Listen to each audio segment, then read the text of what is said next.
What's up, everybody? Welcome to Podcast Now. I'm Alex, and in this video, I want to talk about the Scream tickets on sale, and I also want to talk about the new featurette trailer, spot, whatever you want to actually call it. I mean, it is technically a featurette that they put out in line with the tickets, right? And there's a couple of scenes in there that I want to go through, I guess, in normal, Alex Podcast Now fashion. I'll kind of look at every new scene, and we'll talk about it a little. Okay, so first thing, I guess, is just a quick reminder. I'm definitely not the first person to tell you this, but the tickets are on sale now. Actually, I do want to just vent for just a couple quick seconds. The tickets, I'm not very pleased with how they're doing it. I actually saw from Beyond the Mask, they're not even available in the UK yet. And then for me, I'm not like gloating about like my personal theater of choice, but my theater of choice is the biggest one in like a 20-mile radius from my house, okay? And all the other ones are available except for that one. So that's a little annoying. I mean, again, I know maybe it's like a privilege thing. Maybe people just laugh at that. It's the closest one to where I live, but it's also statistically the biggest theater of the group of 15 or so that are listed on that website. So it's just or Fandango and even Scream.com. So it's very weird, and I don't like the rollout. I'd prefer if they just all came out at once, and it doesn't seem like that. So I don't even have tickets yet because I'm waiting for my theater, and if my theater doesn't do it within like a week or so, I'll just, I guess, go to a different theater. But I just kind of wanted to say that. One final thing before I talk about the featurette. Tonight, 5 p.m. Pacific time, 8 p.m. Eastern time, we are live on this channel, 6 other Scream content creators, just talking all things about this movie. You can set a reminder for it on my channel. You guys can see it if you're subbed to the channel. The live stream is kind of already up. It's just not active yet. So please, I'd love to see you guys there tonight. Stop by, say hi, leave a like, leave a comment,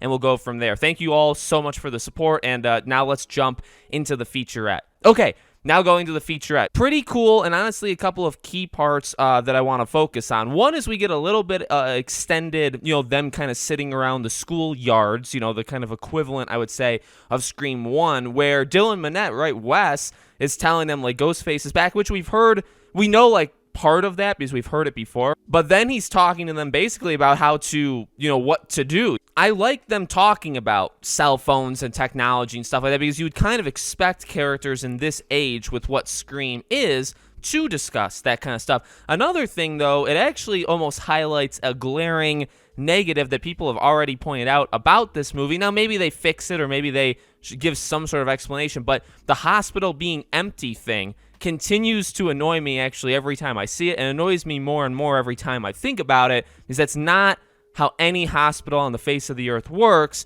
and they already pulled that with 4. I mean, they did it with even like Happy Death Day. Obviously, that's a little bit different, but they've already done it with 4. I'm supposed to believe that a hospital is just completely devoid of life for the ending of 4 and now a middle portion of 5. I don't like that, so I hope there's some sort of like emergency exit like lever that was pulled that like evacuates everybody. I'm hoping there's some reason why the hospital is empty, but I want to make an entire video on that in a few days. But yeah, I'm happy about the technology talk. There's obviously a little bit of joking there too because they call him like Edward Snowden, very much like that. We see a little bit more. I mean, I think we've kind of seen both of these scenes not connected to each other, where Sam is in the car with Richie driving into Woodsboro. I think we've seen Sam and Richie in the car, and then I think we've seen the sign that says Woodsboro, but we've never seen them kind of back to back in the way that they have put it. One thing I really want to focus on is Sam, or actually in this case, Melissa Barrera herself, right, the actress,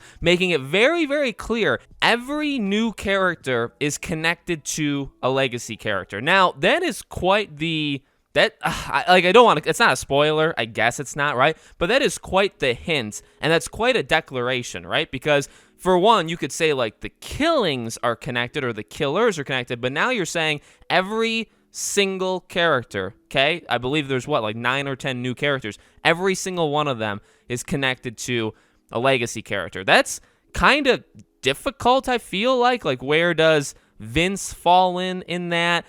Sam and Tara, it's like, okay, well now where do they fall in, right? I mean, there are definitely some ideas of how they could fall in, but that's definitely a a solid hint that's dropped there, and obviously part of the promotion, so it's okay. Now, another thing in terms of like seeing things back to back, right? Because you never really know if these scenes that are happening are literally back to back with each other. And we've seen this before. We've seen the picture of Dewey and Sam in the elevator of the hospital, and then the door opens and Dewey points the gun up, okay? In fact, it was one of the first promotional pictures shown of the movie. But this scene actually plays it out like a split second longer, where it really looks like Dewey fires a shot. You can see him kind of like tense on the gun, and Sam actually is about to she is in the moment putting her phone down. So they're opening the hospital to something happening. Sam, I assume, is on a phone call with, it's got to be, I would assume, the killer, right? Going up the elevator, or just on the phone with somebody. Maybe she's trying to reach, and I would have to assume it's Tara, right? So maybe she's on the phone with Tara, and she's trying to warn her, and then the elevator door opens, and then they see something. Okay, now that's just based off this scene. We're going to connect it and finish it off in the next scene, but just without even that, just with this scene alone, you can tell that, right? They open it, they have to see somebody there, like Ghostface, because Dewey gets the gun ready and really look like he's about to fire a shot, and then Sam looks like distraught, and she's putting her phone down. Now, the next thing you get is Ghostface looking down, about to stab somebody. Very much does in the background look like the hospital, and then he looks up at them. Now, again, a lot of these scenes that are like back-to-back in trailers or featurettes, they don't have to be back-to-back in the movie, and in fact, I think a lot of them are not, except for this one. I kind of feel like that is exactly how it'll work, because it does make sense, right? Because they see something currently happening where Dewey, right now, maybe not, because Dewey's raising the gun all the way, actually maybe not at all, right? Because he's raising the gun all the way up, towards like maybe his like chest area, and Ghostface at that point looks like he's kneeling down. So maybe it's in the same like sequence, but just not in this, like, that's maybe not back to back, but that's the closest back to back that I think you're gonna get. Then we see Amber telling Chad that there's bruises on his arm, and he says, like, it's just because of like practice. I don't really know what that's getting at.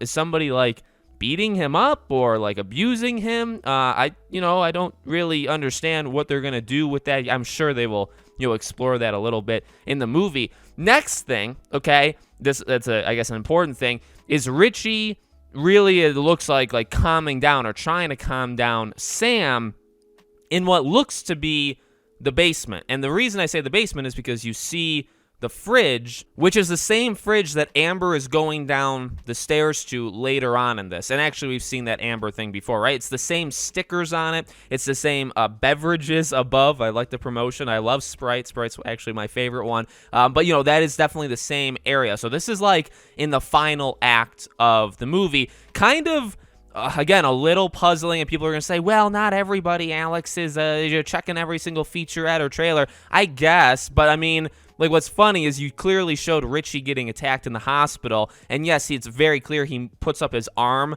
to block it, so you would assume he doesn't die, but, like, maybe he could die. You don't know for sure, especially if you're just watching the trailer one time, but this definitively shows he's fine, because there's the bandage on his arm, so he's going to get sliced, and that's it. It's just one slice. Somebody else maybe comes to rescue him, and he's fine. But what's interesting is it looks like, I can't tell for sure, but it does look like Sam has blood on her hands already. It could just be my eyes, but no, it really does look like there's some red spots on both her palm and then her hand that's holding the knife. And again, she looks very scared. What I would imagine this would be is either she found somebody or she's hallucinating, and maybe she stabbed somebody and she got blood on her. I mean, the cool thing with this ending is they really could do a lot of mental misdirects with us, right? Because it's like some of the stuff that could happen could be in Sam's head, which would then maybe equate to like real, because if she's like imagining something, but then she actually does it, you know what I mean? Like if she sees Ghostface in front of her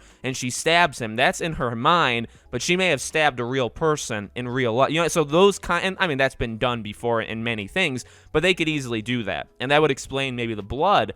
I don't really know where else that blood would come from, right? So again, we have confirmation. Richie and Sam are right there. So that is pretty darn cool. Then we have a little bit longer of a conversation with Sam in the hospital with, hello, Samantha, who is this? Someone who knows your little secret. Great line. Great, love to hear Roger L. Jackson. So that's awesome. But we've pretty much seen that before. Then we see a little bit longer extended scene of Amber going downstairs in the again in the basement for the fridge. And now we saw this in that promotional picture of Amber, and she looked very suspect, okay, but now they add a little bit more to it where we put more characters there, right? Because she's there. Now, what's really interesting is this, by the way, is absolutely a misdirect, right? Because you see Amber go downstairs, and then you see Wes walking to what looks to be, like, you see, like, the kitchen, and he's walking to where you'd imagine, like, a downstairs would be. But here's the thing. It's not, in my opinion, it can't be.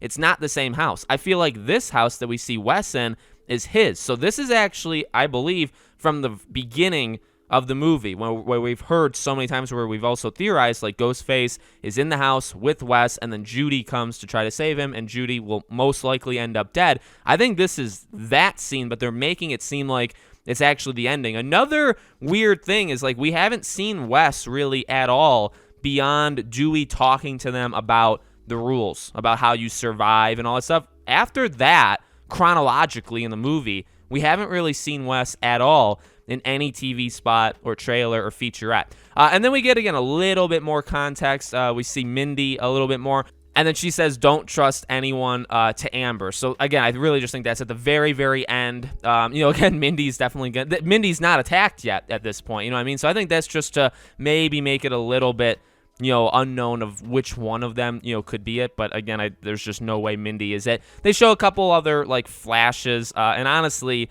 nothing that I can really tell can be seen from any of them, and a lot of them are kind of reused stuff. And then the final scene is, Sydney telling Sam, we need your help to kill him, and then the nice little joke of, like, you want me to help you, and then a TV reporter, murder somebody, and they say, absolutely, you're correct, and yes, very funny. I mean, I think that's a good kind of humor that I don't know if it necessarily was a huge part, like that kind, and we don't really know the reference of what kind of scene that is, but I feel like it's okay.